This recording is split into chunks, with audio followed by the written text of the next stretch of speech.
Bismillahirrahmanirrahim. Assalamualaikum warahmatullahi wabarakatuh. Bismillah, alhamdulillah, wassalatu wassalamu ala rasulillah Sayyidina Muhammadin ibni Abdullah wa ala alihi wa ashabihi wa man tabi'ahu wa mawalah. Ashhadu an la ilaha illallah wahdahu la syarikalah wa ashhadu anna sayyidana wa nabiyana Muhammadan abduhu wa rasuluh la nabiyya ba'dah. Allahumma salli wa sallim wa barik ala Sayyidina Muhammad wa ala ali Sayyidina Muhammad. Yang sama-sama kita hormati pengurus DKM Baitus Salam Harira Garden, Pak Imam, Ustadz Sumantri, ada pengurus Ustadz Subhan, Ustadz Hairullah, Pak Ade, Bapak-bapak, ibu-ibu kalau hadir, insyaallah yang hadir pada subuh kali ini dimuliakan oleh Allah Subhanahu wa taala.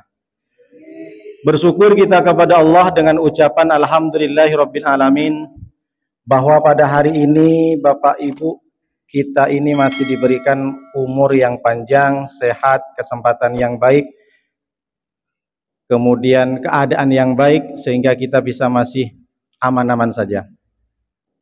Ada orang tidak bisa bedakan umur panjang dengan hidup yang panjang. Makanya kita itu meminta kepada Allah umur yang panjang. Ketika ada orang yang ulang tahun, banyak orang yang bilang barakallahu fi umrik.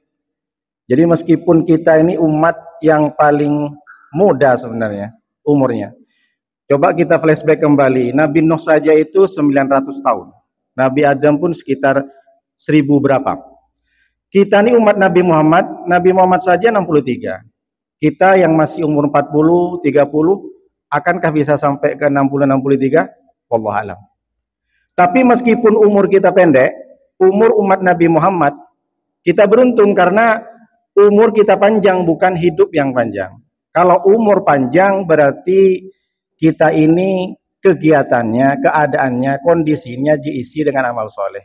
Makanya jangan pernah berhenti bapak-bapak, ibu-ibu untuk selalu duduk di majlis taklim agar umur kita itu berkah. Apa buktinya? Ada. Kata Rasulullah SAW, inni haramtul jannata ala sairil anbiya hatta tadkhulaha anta ya Muhammad. Ini hadis qudsi. Allah menyampaikan kepada Rasulullah, ya Muhammad, sesungguhnya aku mengharamkan surga itu kepada seluruh nabi.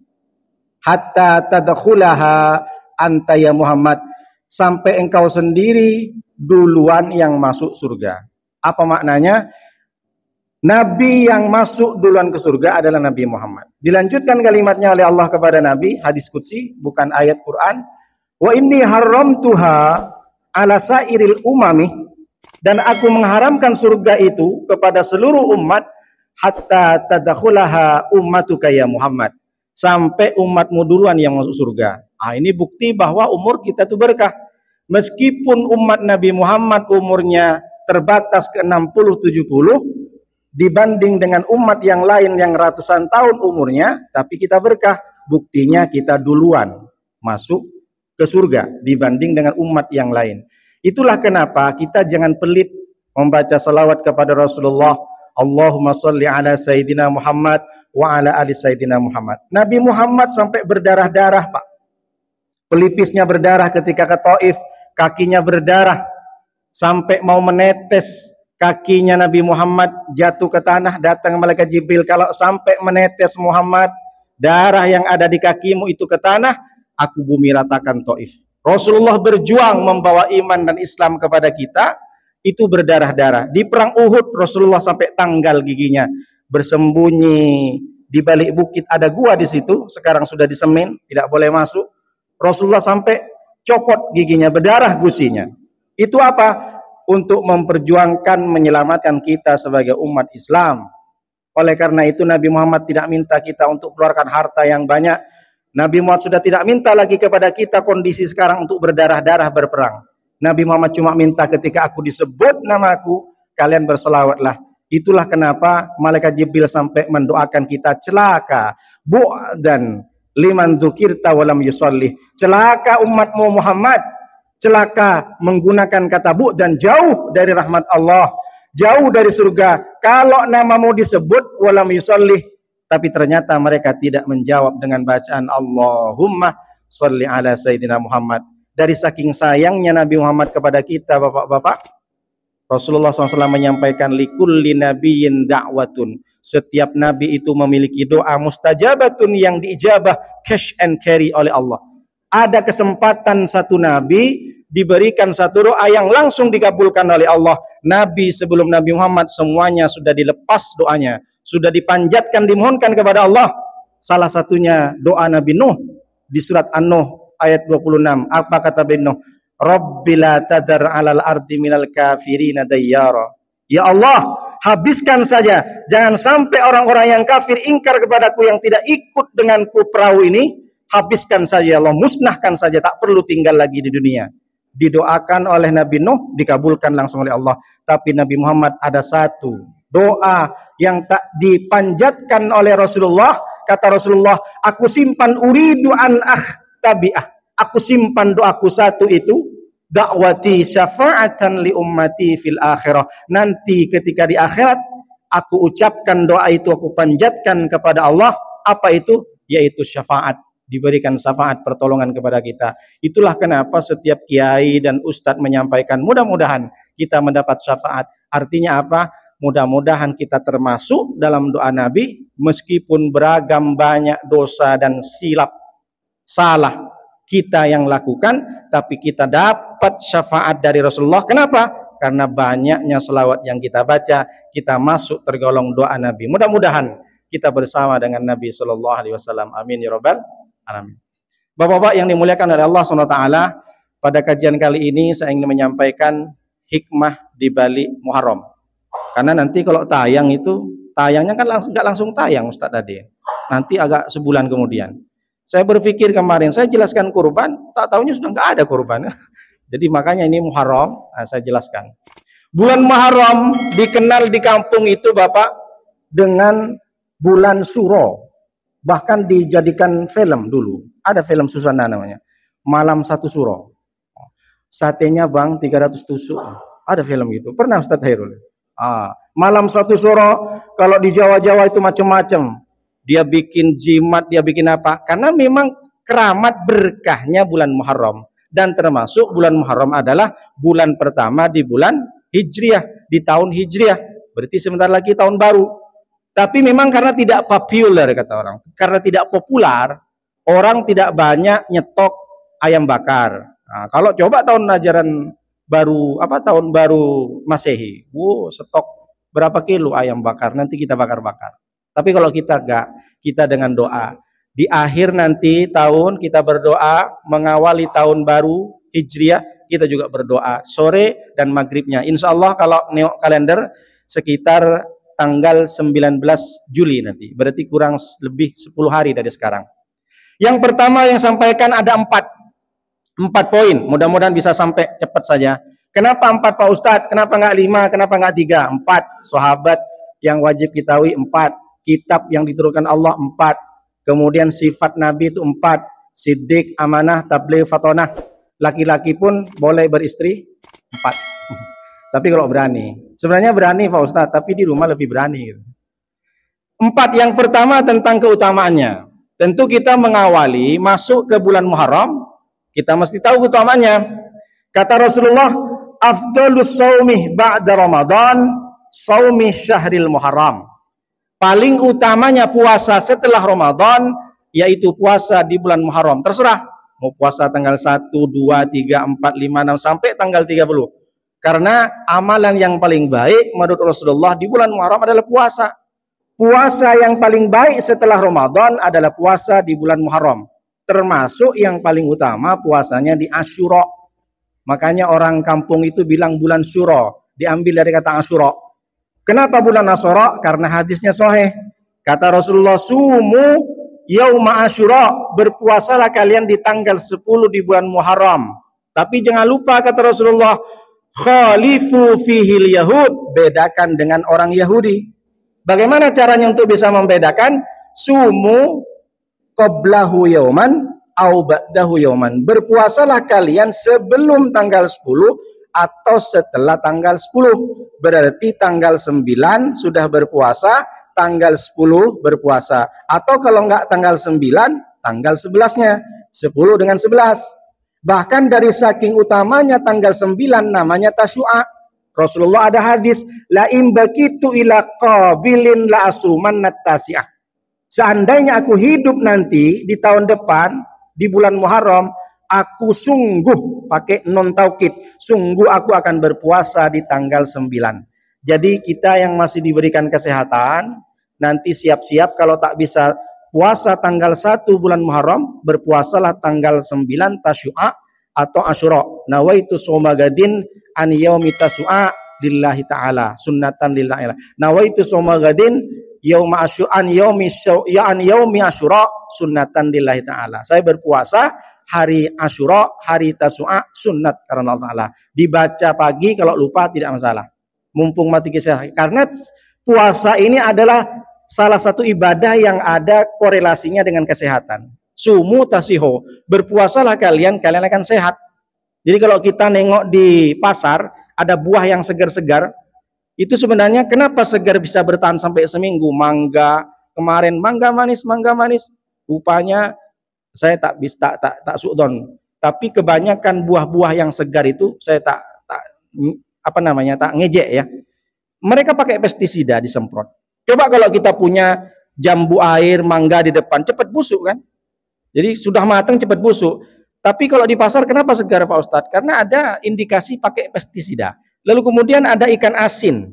Ikan asin ini dengan ikan segar, lalat lebih suka ke ikan segar. Tapi apa maknanya Pak Ustadz? Orang begitu banyak mengkonsumsi makanan-makanan mengandung kimia, termasuk buah yang mungkin dipestisida. Orang lebih suka makan salai, ikan asin yang sudah 2 tahun umurnya, daripada ikan segar. Memang manusia kan suka. Kebanyakan kita konsumsi seperti itu, maka timbullah molekul-molekul kanker. Nah, kanker yang ada dalam bakteri, virus dalam badan ini disembuhkan dengan puasa. Jadi ada fasting terapi namanya. Dulu ada dokter bilang kalau mau sembuh kanker mau stadium 4, maka puasalah. Puasa itu, jadi kalau mereka tidak bilang puasa, tapi diistirahatkan selama seminggu 2 kali. Nah, Rasulullah sudah mengajarkan kepada kita puasa Senin, Kamis. Berarti kalau seminggu 2 kali, sebulan ada 8 kali. 8 kali harus diistirahatkan badan ini, termasuk lambung, dari makanan-makanan yang mengandung pestisida, kimia, dan lainnya. Maka insya Allah penyakit-penyakit akan sembuh. Alhamdulillah, mudah-mudahan kita sembuh semua dengan berpuasa. Dari sekarang kalau masih bisa sehat, Senin Kamis berpuasalah. Tapi bagi yang pekerjaannya ringan. Tapi kalau berat, jangan saja, dengan dipaksakan. Macam dengan polisi, misalkan polisi lantas ngatur lalu lintas, itu kan agak berat itu. Nanti kalau lemes, jangankan nangkap begal, nangkap perampok, niup peluit saja udah nggak kuat lagi. Kalau puasanya memang tak kuat, pekerjaan berat. Jadi yang paling utama di bulan Muharram berpuasalah. Kalau yang lain Pak Ustadz, silahkan sedekah, silahkan bertaubat, silahkan ngaji Al-Quran, apa saja. Yang pertama, poin pertama adalah keutamaan di bulan Muharram, yaitu berpuasa dan amal-amal soleh. Lalu yang kedua, ada kejadian-kejadian penting. Tidak disebutkan dalam hadis Nabi, hanya saja kejadian yang penting itu kenapa orang puasa di Asyura. Nabi SAW ketika hijrah ke Madinah, maka Nabi bertemu dengan orang-orang Yahudi. Orang Yahudi di sana tuh ada 3. Ada Yahudi suku Bani Nadir, ada suku Bani Quraidah, ada suku Bani Qainuqa. Jadi Nabi itu berdampingan dengan orang Yahudi. Lalu mereka pada puasa semua pada hari itu. Mahada, what happened? Why are you fasting? Nah, ini kalau bahasa kampung saya. Kenapa kalian puasa hari ini? Hada yaumun adim. Hari ini hari bersejarah Muhammad. Yauma najjallahu Musa wa awraqa Fir'aun. Hari ini dulu Musa diselamatkan dan menenggelamkan Fir'aun. Oh begitu, kata Nabi SAW menjawab. Ana ahakku bi Musa. Aku lebih berhak daripada Musa. Karena kalau Musa itu ada hari ini, dia ikut syariatku. Maka puasalah kalian, Rasulullah menyampaikan kepada sahabat. Tapi ingat, jangan sampai sama dengan Yahudi. Kalau Yahudi puasa hari 10 saja, maka kalian diawali dengan tanggal 9, kalau tak bisa tanggal 11-nya. Itu salah satu kejadian yang sahih. Tapi kalau dalam kitab Nihayatuz Zain, karangan Imam Nawawi Al-Bantani dari Banten, tapi beliau bermukim di Mekah. Apa dalam kitabnya? 10 Muharram ketika Allah menciptakan langit dan bumi, ketika Allah menciptakan Adam, ketika Allah menyelamatkan Nabi Nuh selesai dari banjirnya, ketika Allah menyelamatkan Musa, ketika Allah menyelamatkan Nabi Ibrahim, ketika Allah menyelamatkan Nabi Yunus dari ikan paus, semua kejadian-kejadian besar, termasuk kejadian Nabi Ayub sembuh dari penyakitnya di tanggal 10 Muharram. Itu dalam kitab Nihayatul Zin, karangan Imam Nawawi Al-Bantani. Tapi kalau tidak di hadis tidak ada. Nah, apa maknanya? Banyak orang kalau di kampung ketika bulan Suro, Muharram, orang bikin apa itu Pak namanya? Jenang suro, bubur suro. Kalau di kampung saya itu bahasa Maduranya tacin sorak. Jadi buat bubur, kemudian dikasih telur disuir-suir, sama ayam disuir, diantar. Kalau di Batam tidak budaya, tidak tradisi. Nah ini kata Imam Nawawi, karena bertendensi, berorientasi kepada Nabi Nuh. Nabi Nuh selesai perahunya, siap berlabuh, Nabi Nuh suruh kumpulkan kepada umatnya pada waktu itu. Kumpulkan kacang-kacangan, kumpulkan beras, nanti kita masak. Jadi ketika selesai banjir itu, banjir bah selesai, maka umat Nabi Nuh yang ikut Nabi Nuh itu masak besar. Itulah kenapa asal muasalnya ada istilah rewang kalau sekarang. Jadi masak besar pertama kali itu zaman Nabi Nuh. Itulah kenapa orang bikin bubur yang dikasih telur diantar. Itu namanya bubur suro. Ada kan Pak ya? Pernah dengar kan di kampung? Tapi itu bukan hadis Nabi. Tak apa-apa Pak Ustadz, itu kan bid'ah. Memang bid'ah, tapi tak apa-apa. Niatkan bukan karena ingin ikut Nabi Nuh atau ikut siapa, tapi sedekah. Karena kita di bulan Muharram, bulan yang dimuliakan Allah, banyak sedekah. Jadi niatnya sedekah, bukan karena membesar-besarkan tradisi. Tapi kalau di Batam tidak ada. Tapi ada sebagian. Di kompleks saya itu yang masih melestarikan buat bubur sorah, apa surah, bubur surah namanya. Diantar ke tetangga-tetangga. Lalu kemudian kejadiannya itu setelah disampaikan oleh Imam Nawawi Al-Bantani bahwa semua kejadian di 10 Muharram adalah hari besar, tentu semuanya adalah berkah dan keselamatan. Makanya rugi bagi orang yang tidak berpuasa, karena ini momennya kan momen tahun Hijriah, tahun baru Islam. Kata Sayyidina Ali, "Mangkana yaumuhu khairan min amsihi fahuwa rabihun." Barang siapa yang hari ini lebih baik daripada hari kemarin, maka sungguh dia orang yang beruntung.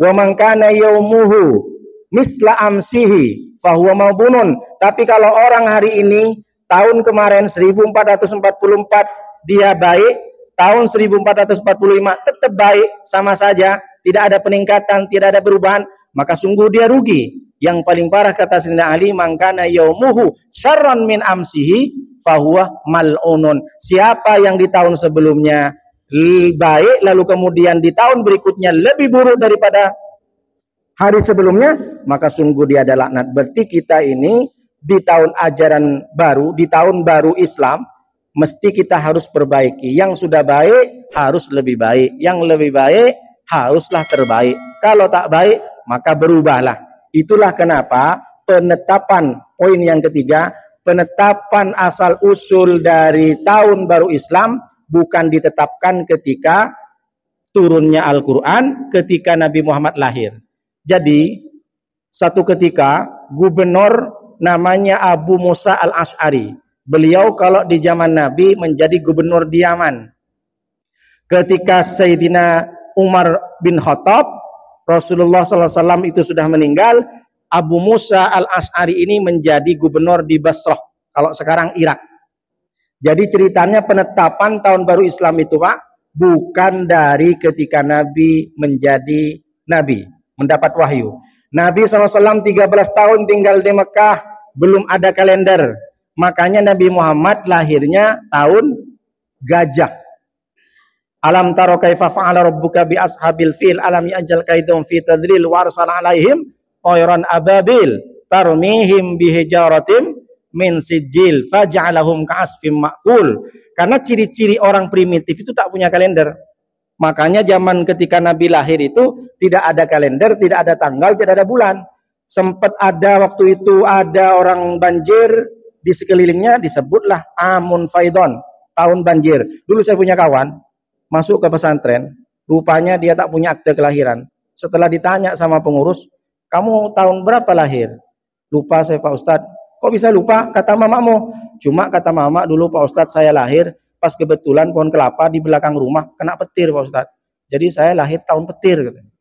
Nah, ini ciri-ciri orang primitif. Jadi kalau zaman dahulu Ada tentara Jepang, kamu lahir ketika Jepang menyerbu Indonesia, ketika banjir, ketika Covid, sampai nama pun dikasih nama Muhammad Corona 19. Itu kenapa dikasih nama? Karena waktu Covid Pak Ustadz, dia lupa dia tahun berapa. Padahal tahun 2020 sama 2021. Jadi dulu Nabi Muhammad ini tidak ada tahun, makanya disebut dengan tahun gajah.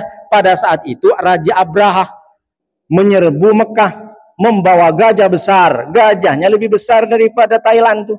Daripada Thailand. Jadi besar gajahnya untuk menyerang Mekah, menghancurkan Ka'bah. Tapi ternyata Allah mengutus ababil, burung ababil diutus oleh Allah, tarmihim bihijaratin min sijil. Burung ababil itu melempar batu. Tapi kata Syekh Abduh, itu dikatakan dalam tafsir Al-Manar, sebenarnya bukan batu panas dari neraka. Batu itu seperti tanah liat yang di dalamnya mengandung virus penyakit cacar. Makanya kasfim makul, ketika batu kena ke serdadu prajurit Abraha, dia langsung seperti asfim makul, seperti daun yang dimakan ulat. Bagaimana Pak? Bolong-bolong. Kalau daun dimakan ulat kan bolong-bolong. Jadi dia nempel ke badan serdadu Abraha, dia langsung jadi cacar, ada nanah, ada darah. Tapi Allah alam, yang penting kan intinya mereka mampus semua, kan begitulah. Jadi orang-orang yang menyerang Ka'bah itu mampus semua. Tapi orang baik mampus juga Pak Ustadz, kan beda. Kalau orang jahat mampus itu kan tak diingat, tak dikenang namanya. Bahkan orang jahat seperti Abu Jahal, tak ada orang yang memakai namanya. Ada kira-kira Bapak ketemu dengan orang, siapa namanya Pak? Abu Jahal? Tak ada. Siapa namanya? Abraha. Siapa namamu? Korun Pak Ustadz. Muhammad Korun, mana ada, tak bisa gitu. Jadi kalau orang baik dikenang meskipun sama-sama mati. Karena baik dan jahat tetap mati semua. Nah itulah kenapa dinamakan tahun gajah. Nah maka Sayyidina Umar karena dengar dari Abu Musa, ya Umar, kalau kita tak punya kalender malu sama Raja Romawi.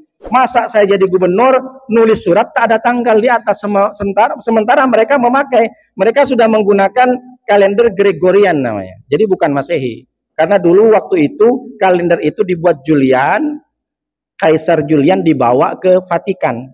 Vatikan ini kan negara di dalam negara, dia kecil. Vatikan sampai sekarang, dia negara di dalam negara Italia.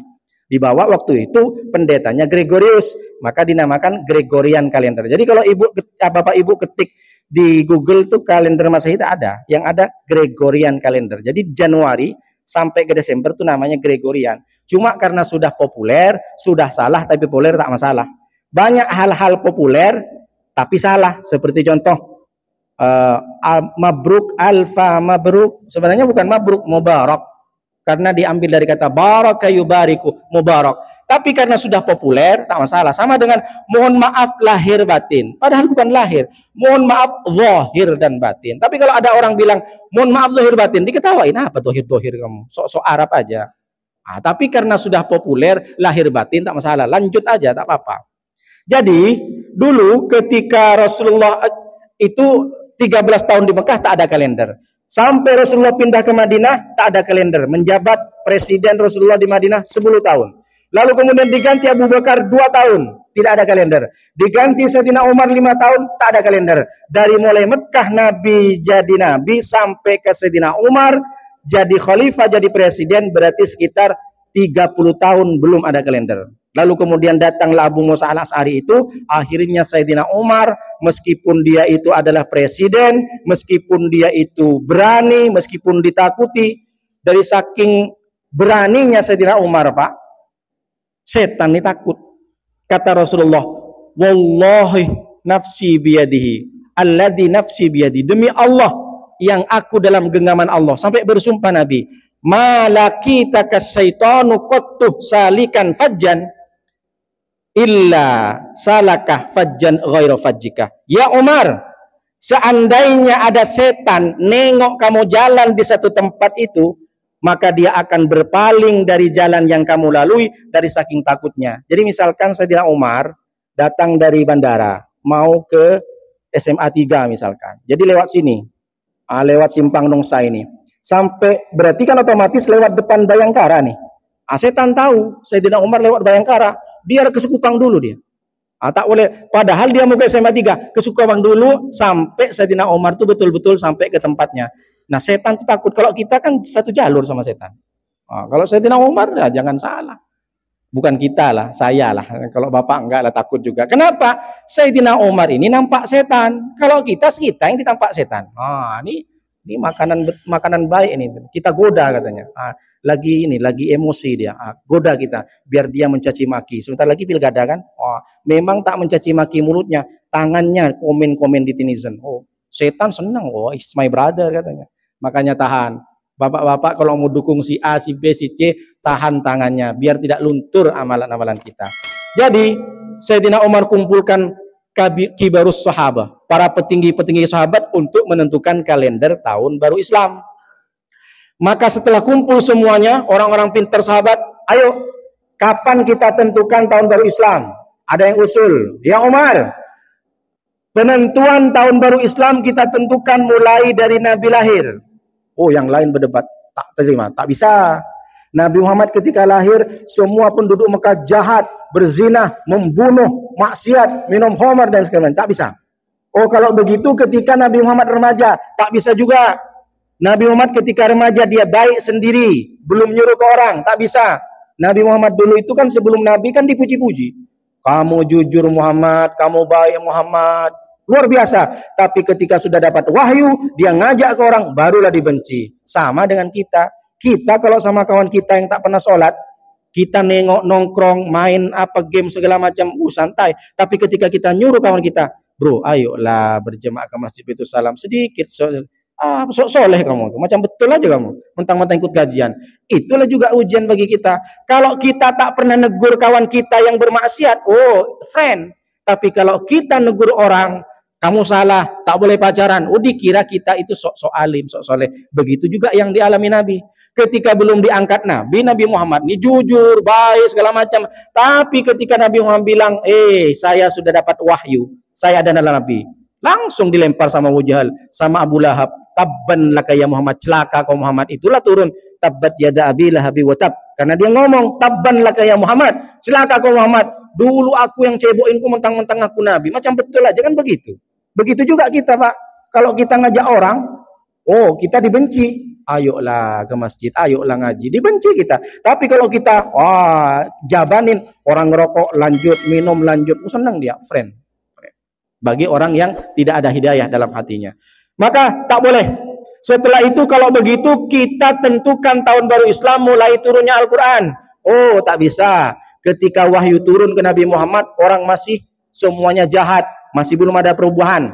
Akhirnya datanglah Sayyidina Ali. Ini ikhtilaf. Ada yang bilang Sayyidina Ali, ada yang bilang Sayyidina Umar sendiri. Kita ambil yang Sayyidina Umar.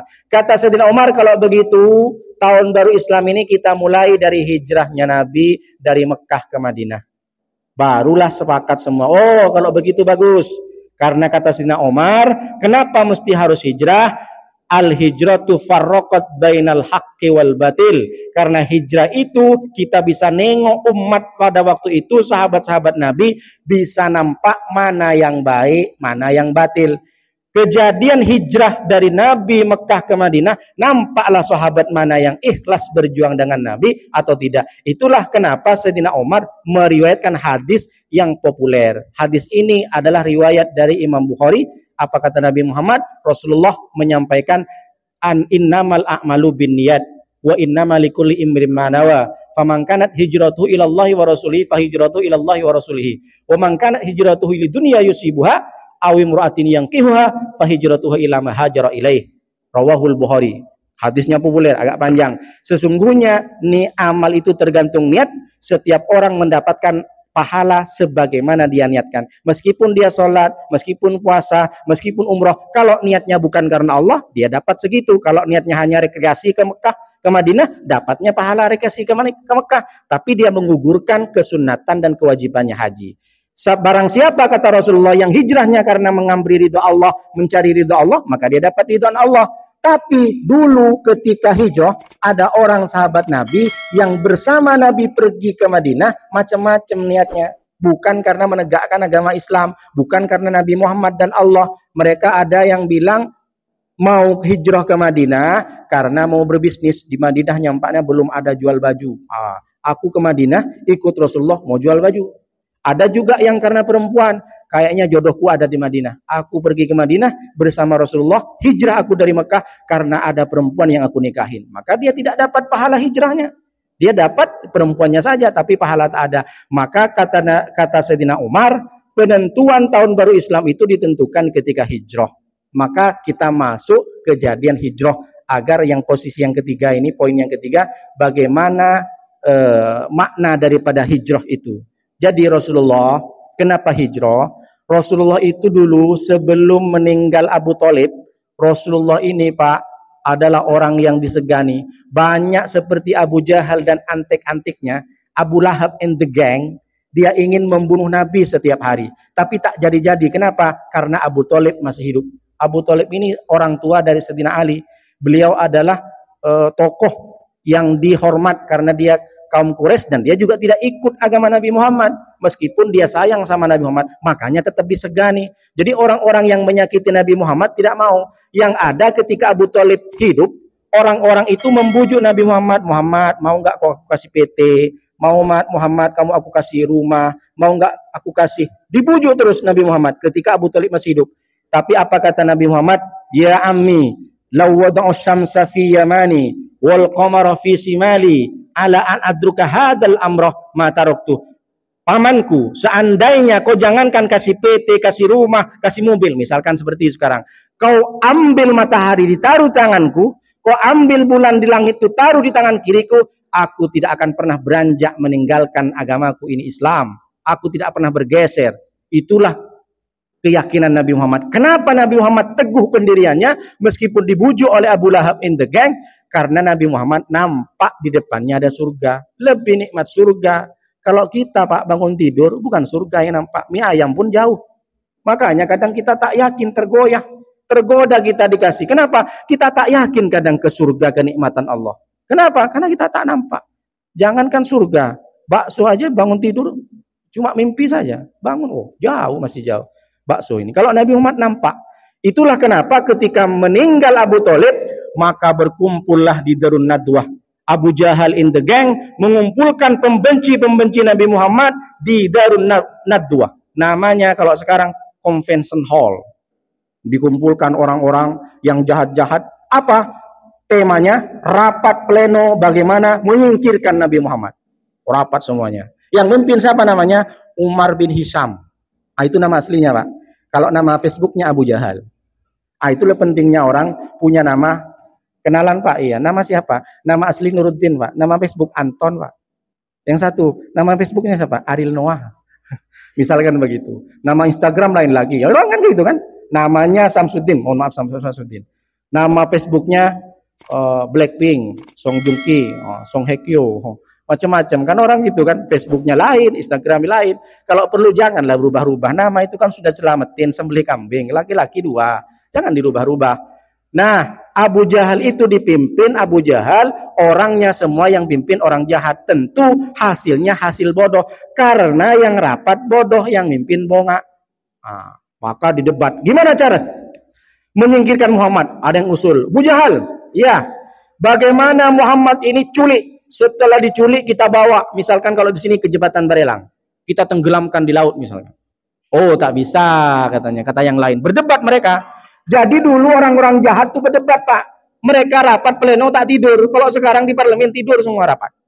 Itu padahal untuk kesejahteraan umat kan begitu. Kalau dulu orang tuh berdebat tak tidur mereka. Kalau kita nengok di parlemen rapat banyak tidur. Kalau dulu Pak semangat mereka. Tak bisa. Jadi gini aja, itu butuh biaya banyak tuh. Nanti kalau datang orang-orang yang dukung Muhammad, habis kita dibalas. Usul yang satu, gimana kita bikin kurungan besar, ditaruh di samping Ka'bah, Muhammad masukin ke dalam. Jangan kasih minum, jangan kasih makan, biar mampus dia, kata orang tuh. Tak bisa.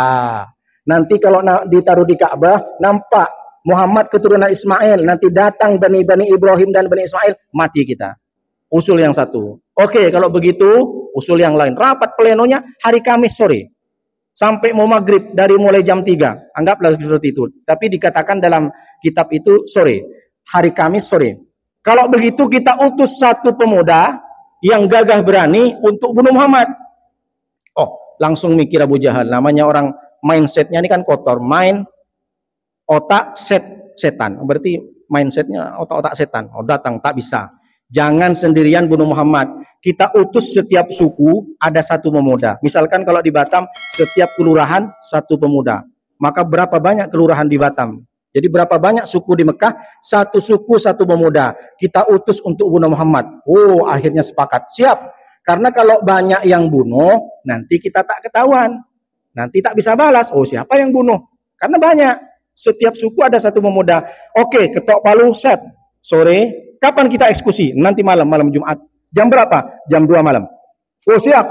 Oh, sudah diutus pemuda-pemuda itu. Akhirnya maghrib Rasulullah langsung dikabarkan oleh malaikat Jibril. Ya Muhammad, tadi sudah rapat pleno Abu Lahab, Abu Jahal dan geng-gengnya semuanya, kamu akan dibunuh.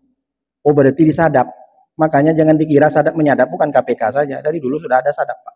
Sudah ada CCTV. Siapa CCTV-nya? Malaikat Jibril.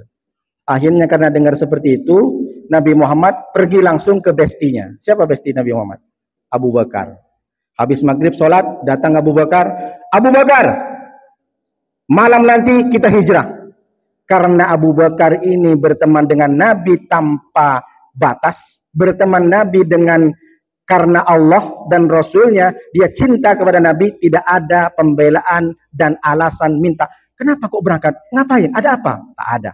Siap ya Rasulullah. Kalau kita punya kawan, ayo ikut aku kemana? Kemana? Kemana dulu? Ngopi. Yang ngopinya di mana? Ngopi di mana? Ah, itu padahal besti itu tiap hari. Padahal besti masih banyak alasan. Udah jelas-jelas mau ditraktir kan. Aku yang traktir. Iya, traktir di mana dulu? Tempat mana dulu? Ah, ini kalau seperti itu bukan besti namanya. Ya Ustadz Herul, bukan besti. Jadi kalau besti beneran diajak kemana? Siap. Jadi Abu Bakar, berangkat Abu Bakar. Siap ya Rasulullah. Tak perlu tanya lagi. Akhirnya Rasulullah pulang ke rumah. Setelah sholat Isya Rasulullah tidur. Kenapa? Karena berangkatnya nanti malam habis tahajud. Nah, itu kalau Rasulullah. Dan disunnahkan kita sebenarnya habis Isya tidur, Pak. Ini enggak kalau kita habis Isya, asik nak cari bakso, mie ayam, bakso bakar. Akhirnya susah lah mau bangun tahajud. Bukan di sini. Kalau di sini kan tidurnya. Makanya ada itu testimoni tidur jam 9, maka otak akan sehat, badan sehat. Kalau tidur jam 10, otak cerdas. Kalau tidur jam 11, rambut rontok. Kalau tidur jam 12 malam, maka sering lupa dia. Kalau tidur jam 1, stres dia. Karena kenapa kalau kita tidur Isya? Karena kita untuk menyongsong tahajud. Itulah kenapa Rasulullah karena berdoa bangun tengah malam tahajud dikabulkan oleh Allah. Makanya Pak, kalau punya masalah banyak, tapi jangan sholat tahajud karena masalah. Sultanan nasiro kata Allah. Orang yang sholat tahajud akan diberikan pertolongan cash and carry sama Allah. Makanya orang kalau sudah banyak masalah bangun tengah malam dia.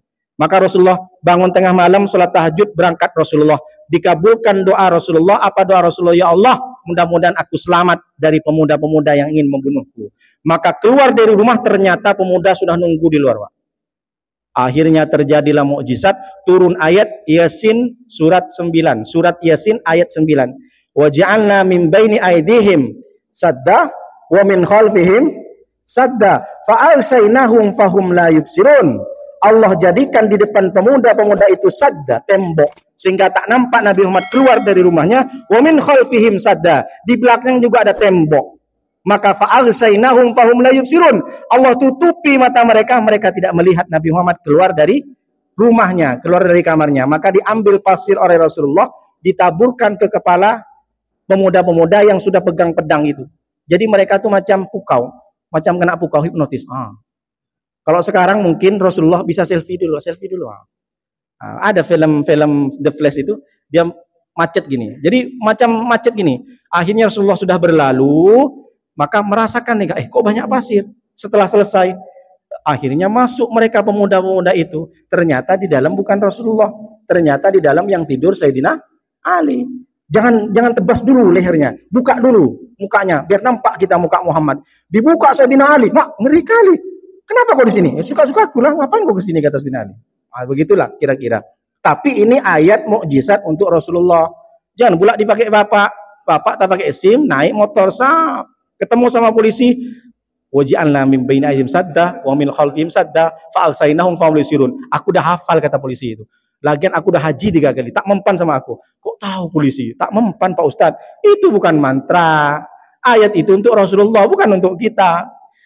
Apa ini ayatnya kata polisi? Ini biar ada tembok Pak polisi tak nampak saya. Nampak kamu tak pakai helm. Mana SIM-nya?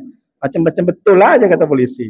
Nah Rasulullah setelah itu naiklah ke gua bersama Abu Bakar. Namanya guanya apa Pak? Jabal Tur, Gua Tur. Pakai tak. Kalau Rasulullah yang dapat wahyu itu namanya Jabal Nur. Jadi beda 2 titik saja. Sur, tak titik 3, Nur titik 1. Tapi bahasa Arab tuh memang unik kan, pakai tak. Dan tidak ada di bahasa manusia. Tak mungkin kita bilang saya suka sekali sama kamu, tak ada. Jadi itu tak ada di bahasa Arab saja. Sampai di Jabal Sur, Rasulullah tidak langsung masuk, disuruh menyingkir oleh Abu Bakar. Tunggu Rasulullah, jangan masuk. Saya pastikan di dalam tidak ada bahaya, tidak ada ular, tidak ada kalajengking. Dibersihin. Setelah bersih itu besti baru. Jadi kalau kita paling kamu duluan lah masuk. Namanya juga gua tak pernah ditinggalin orang, tak pernah dimasukin orang. Kalau kita misalkan ya, daripada kita yang kena. Jadi Rasulullah, tunggu Rasulullah, jangan masuk. Langsung dibersihkan, setelah bersih, barulah masuk. Rasulullah dari saking capeknya, langsung bersandar Rasulullah. Bersandar begini karena capek, ngantuk. Sandarannya bukan kayak tiang ini Pak, sambil ngantuk gini Rasulullah. Jadi kalau ada orang-orang yang ikut pengajian, tiba-tiba nyandar ke tiang ngantuk, itu berarti ikut sunnah Rasulullah. Masuk ke Jabal Sur. Mohon maaf Pak. Bersandar begini, Abu Bakar juga bersandar karena sudah capek Rasulullah. Tidurlah Rasulullah di pahanya bestinya. Ini besti betul. Tidur di paha Abu Bakar. Abu Bakar senang. Padahal Abu Bakar udah ngantuk juga, tapi duluan Rasulullah tidur di pahanya. Lama berapa jam kemudian meneteslah air dari atas kena mata Rasulullah. Kok basah? Mana bisa hujan masuk? Apa ini Abu Bakar? Kok basah menetes air? Air mata saya ya Rasulullah. Lah kenapa? Menangis kamu? Kenapa? Karena meninggalkan keluargamu, karena meninggalkan anakmu, meninggalkan istrimu. Kamu tak rela ikut? Bukan itu ya Rasulullah. Sudah berjam-jam kaki saya kena sengat ular ya Rasulullah. Tak tahan dari tadi ya Rasulullah. Oh begitu. Itulah hebatnya Abu Bakar.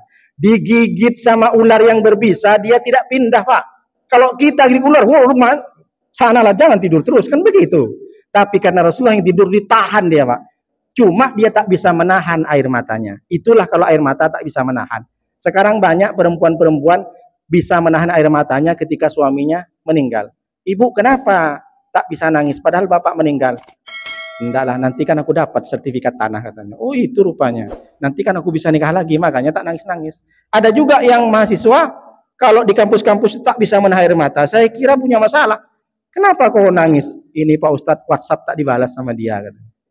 Itu kenapa tak dibalas? Padahal centang biru 2 Pak Ustadz. Kalau centang 1 berarti tak aktif. Ini centang biru dibaca aja Pak Ustadz.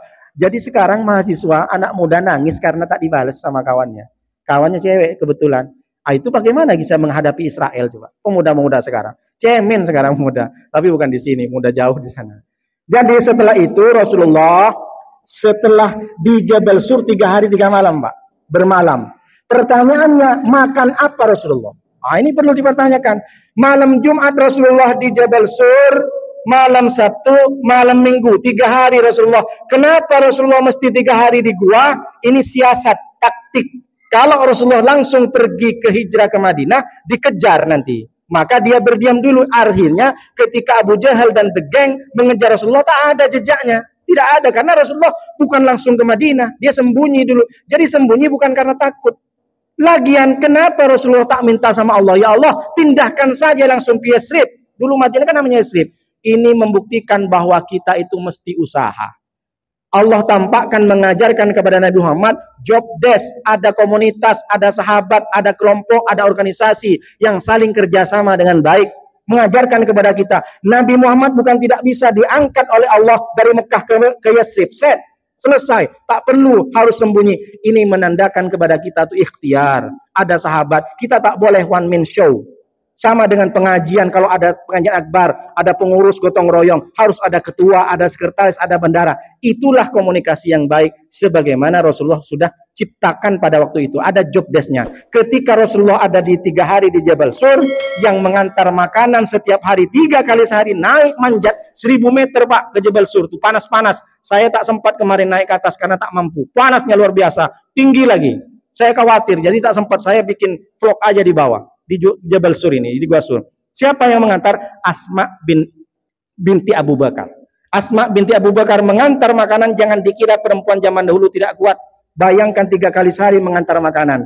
Yang sering menjadi CCTV dan spy itu yang sering update status namanya Abdullah. Malam dia di lereng gunung Jabal Sur jaga-jaga, siangnya ke bawah untuk menyampaikan info update. Itulah gunanya update status. Oh, Ustadz sudah datang, berjemaah sudah. Itu kalau ada orang suka update status itu sama dengan Abdullah namanya. Abdullah yang sering memberikan kabar. Yang menjaga di bawah pura-pura menggembala kambing namanya Amir bin Buhairah. Ketika gembala kambing, ada orang kafir Quraisy begini. Jangan sampai Nabi Muhammad kan tak selamanya di dalam gua, dia pasti pakai apa istilahnya berjemur keluar. Jadi kalau keluar Rasulullah tunggu aba-aba dari Amir bin Buhairah. Rasulullah. Berarti ada orang Quraisy. Kalau tidak ada orang kafir Quraisy, kasih kode. Ini namanya job desk. Lalu kemudian Rasulullah ketika selesai hari Minggu, malam Senin bertolak ke Madinah, bukan lewat jalan semestinya ke Madinah. Dia harus cari tahu jalan yang ke gang-gang. Yang tahu itu namanya Abdullah bin Quraikid, pakai tok. Abdullah bin Quraikid itulah yang ngasih tahu jalan menuju Madinah. Jalan sempit, jalan tikus. Dan Abdullah bin Quraikid ini adalah non-muslim, Pak, bukan Islam. Ini mengajarkan kepada kita, silahkan berteman dengan non-muslim, silahkan bergaul, silahkan bersahabat, silahkan satu rekan, yang penting kita tak ikut akidahnya. Apalagi diajak makan. Kalau diajak makan kemana? Rumah makan nasi Padang. Maulah non-muslim. Tapi tak boleh kita ikut, contohnya makan B2, makan yang haram-haram, minum homer. Tapi kalau kita diajak ke Golden Prawn, makan seafood di mana itu? Sari laut. Itu silahkan. Jadi ini bukti bahwa Rasulullah berteman. Sampai Rasulullah berjalan ke Madinah, sebentar lagi habis. Rasulullah di tengah perjalanan ada orang yang ngejar. Jadi nampak dari kejauhan ada debu yang bertebangan ke atas, berarti ada kuda yang dipacu. Ternyata yang mengejar Rasulullah pembunuh bayaran, kontak killer. Jadi pembunuh bayaran ini namanya Surokoh. Kalau di Indonesia namanya serakah. Jadi Surokoh naik kuda. Dia tidak pernah gagal membunuh orang. Dia dijanjikan oleh Abu Jahal dan the gengnya dijanjikan 100 ekor onta. Kalau kau bawa kepala Muhammad, kejar Muhammad. Kalau kau dapat kepala Muhammad, aku kasih 100 ekor onta. 1 ekor onta kan 30-40. Itu pun onta berkurap. Tapi kalau onta yang bagus 70. 70 kali 100 berapa, Pak? 7M. Bayangkan Surokoh sambil memacu kudanya 7M. Kepala Muhammad 7M. Bayangkan. Tapi di tengah perjalanan Rasulullah hampir sedikit, ada sekitar 10 meter, tersungkur kuda itu masuk ke lubang, terpental. Kudanya bukan cuma tersungkur, tak bisa bangun lagi. Akhirnya langsung sadar dia, seumur-umur aku mengejar orang yang aku bunuh, tak pernah aku kecelakaan. Meskipun terperosok kudaku adalah kuda yang mahal, tak pernah dia itu langsung tegap berdiri, kejar lagi. Ini kenapa kok aku seperti ini? Langsung cerita di depan Muhammad. Muhammad, aku bunuh kau. Aku sudah dikasih nanti imbalan kalau bunuh, ambil kepalamu 7M Muhammad. Kalau duit sekarang 7M. Tapi ternyata aku sadar Muhammad, aku tak pernah tersungkur dan jatuh. Baru kali ini, ternyata engkau ini manusia yang hebat Muhammad. Hanya dengan itu saja, 7M hilang di kepalanya, masuk Islam dia, Pak. Surokoh, Pak. Bayangkan, apa mengajarkan kepada kita. Surokoh berangkat dari rumah niat jahat, tapi kalau sudah dia dapat hidayah, berubah, Pak, bertobat. Kita dari rumah ikut pengajian, Pak. Ada perempuan lewat, padahal udah berangkat ke pengajian. Tergoda kita, Pak. Surokoh, Pak, yang jelas-jelas 7M membunuh orang, mau membunuh orang yang paling terkasihi, tersayang oleh Allah, tapi berubah, Pak. Nah, ini kita belajar. Jangan kita nanti di akhirat malu sama Surokoh. Surokoh yang kafir hanya nengok, dikasih tahu dia bisa tersungkur di depan Muhammad, dia bisa sadar. Akhirnya Rasulullah sampailah ketika mau nyampe ke Masjid Kubah, Rasulullah haus. Bilang sama Abu Bakar, aku haus sekali, tapi tak ada minuman. Orang-orang di jauhan ada orang yang ternak kambing. Coba Abu Bakar datang ke sana, mungkin ada susu kambing. Sampai ke sana ternyata sekarang lagi paceklik, sekarang lagi musim kemarau. Kambing pun tak ada susu kata orangnya. Tapi coba ya, silahkan kalau mau coba, mana tahu ada susunya kambing itu. Rasulullah berdoa, dipegang Rasulullah kambing itu, diperas sama Sayyidina Abu Bakar, ada langsung. Mukjizat. Dapat satu gelas, diambil bukan gelas sih, macam mangkok itu, dibersihkan bawahnya, takut ada kotoran nempel ke Nabi, diminum. Padahal Abu Bakar yang paling haus. Tapi Rasulullah yang minum, Abu Bakar yang hilang hausnya. Ini namanya orang yang bukan hanya sekedar simpati tapi empati. Cintanya kepada Nabi sudah sampai ke kategori yang paling puncak. Yang haus Abu Bakar, Rasulullah yang minum tapi hilang hausnya. Kalau kita, bapak-bapak nengok saya minum misalkan, saya haus, jamaah haus, nengok Pak Ustadz minum, tambah menjadi-jadi Pak Ustadz saya hausnya. Itu kalau jamaah kan. Tapi kalau Abu Bakar, Rasulullah minum gegek sampai dengar itu bunyinya itu, Abu Bakar hilang hausnya, tak haus lagi dari saking cintanya. Kalau Pak Ustadz yang minum, nengok Pak Ustadz minum, saya hausnya menjadi-jadi Pak Ustadz. Tega betul Pak Ustadz minum, saya belum kasih minum. Itu kalau kita. Akhirnya sampailah Madinah, disambut dengan Tola'al Badaru alaina. Meskipun ini ikhtilaf Pak. Ini ikhtilaf bahwa Rasulullah ada yang mengatakan bukan Tola'al Badru, disambut di sana. Ada yang macam-macam. Tapi tak apa-apalah. Yang penting kita tahu bahwa Rasulullah sampai ke Madinah disambut dengan riang gembira. Kalau sekarang beda, Ustadz datang pengajian bukan disambut dengan Tola'al Badru. Kebetulan diundang pernikahan, masuk ke terop, masuk ke tenda, bukan disambut. Karena kebetulan di situ ada organ tunggal. Dikasih lagu pantun janda. Kuda yang mana, kuda yang mana, Ustadz senangi. Kuda yang putih di dalam kandang. Kan begitu, Ustadz Hairul bisa. Janda yang mana Tuhan senangi. Tak boleh di masjid. Jadi kalau kita ini kan kadang beda-beda. Kita kadang diundang saya ini pernikahan itu, tak taunya musiknya Jatuh Bangun Aku, Sikuk Bagi Dua, No Comment, Itu Si Derita Lu. Saya pun mikir gimana ini. Belum lagi organ tunggalnya, tahu sendiri kalau organ tunggal. Kalau masih aman-aman aja pakai jilbab masih mending. Ini pakai rok, tingginya sampai 3 meter Pak. Panggungnya sudah tinggi, roknya pun tinggi juga Pak, sampai 3 meter. La ilaha illallah. Mau pulang tak enak kawan, diundang ceramah pula di situ. Ini tak betul. Makanya inilah kenapa kita itu kalau ada datang ustadz pengajian disambutlah dengan selawat karena bertendensi kepada Rasulullah. Nah, ketika sudah sampai di Madinah, itulah penetapan tahun baru Hijriah. Maka makna hijrah ini adalah bukan hanya sekedar kita berpindah tempat, berpindah rumah, tapi berpindah hati ini. Makna hijrah itu adalah makna ketika ada orang si A, terakhir Pak, tak apa-apa, sempat. Ada orang si A rumahnya dekat dengan masjid. Jangankan motor, mobil punya, motor punya, sepeda ontel punya. Lalu si B, dia rumahnya jauh, agak 50 meter, 100 meter dari masjid. Tapi si B ini sebelum subuh, sebelum adzan sudah sampai ke masjid. Jangankan mobil Pak, sepeda ontel tak punya. Yang si B rumahnya jauh dari masjid. Nah sementara si A ini fasilitas lengkap. Dia jarang-jarang berjemaah. Nah akhirnya setelah dia mikir, saya deket rumah.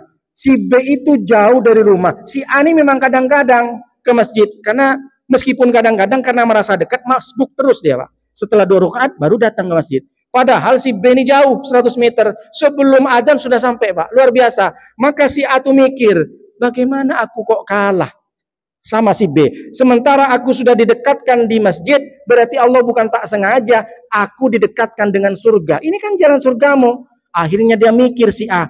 Kenapa aku kalah sama orang? Jangankan dia mobil, motor tak punya. Tapi kenapa dia bisa awal datang ke masjid? Akhirnya setelah mikir si A ini, aku tak boleh kalah. Besoknya dia berubah Pak. Dia berubah, dia harus lebih dulu daripada si B yang tak punya motor, rumahnya jauh 100 meter. Maka si A ketika berubah dia, yang dulunya masbuk, sekarang sudah sebelum adzan nyampe ke sini mengalahkan si B, itulah hijrah Pak. Jadi hijrah itu maknanya kepada kita bukan hanya sekedar berpindah dari Jawa ke Batam, dari Riau ke Batam, dari Jogja ke Batam, dari Jakarta ke Batam. Tidak. Tapi berpindah perubahan yang meningkat. Kalau sebelum kita ini jarang ikut kajian, ikutlah kajian. Kalau dulu sebelum hijrah ini kita tak pernah ngaji, tapi setelah hijrah kita khatam 2 kali sehari. Itu baru namanya berpindah. Jadi bukan hanya hijrah ini berpindah tempat, tapi berpindah hati, ada perubahan yang meningkat. Itu makna hijrah. Al-muhajiru man hajara nahallah. Orang yang hijrah itu adalah man hajara manahallah. Orang yang hijrah yang meninggalkan maksiat. Dari mulai telinga, mata, kuping, telinga, mata, lisan, tangan, kaki, hati. Semuanya hijrah. Katanya sudah hijrah, tapi mulutnya, lisannya masih ngomong yang tak baik. Katanya hijrah, tapi matanya masih nengok sesuatu yang aurat dibuka di media sosial. Katanya hijrah, tapi tangan masih mengetik kebencian. Katanya hijrah, memang semuanya bagus, sholatnya bagus, puasanya bagus, lisannya juga bagus, sering ngaji. Hatinya masih benci sama orang, masih dendam ke orang, berarti belum hijrah. Maka makna dari tahun baru hijrah, kita semua hijrah, terutama yang ngomong harus hijrah dari semua perbuatan maksiat. Insya Allah kita semua mendapatkan ridho dari Allah SWT. Amin ya rabbal alamin. Bismillahirrahmanirrahim. Alhamdulillahirabbil alamin. Wassalatu wassalamu ala asrofil anbiya.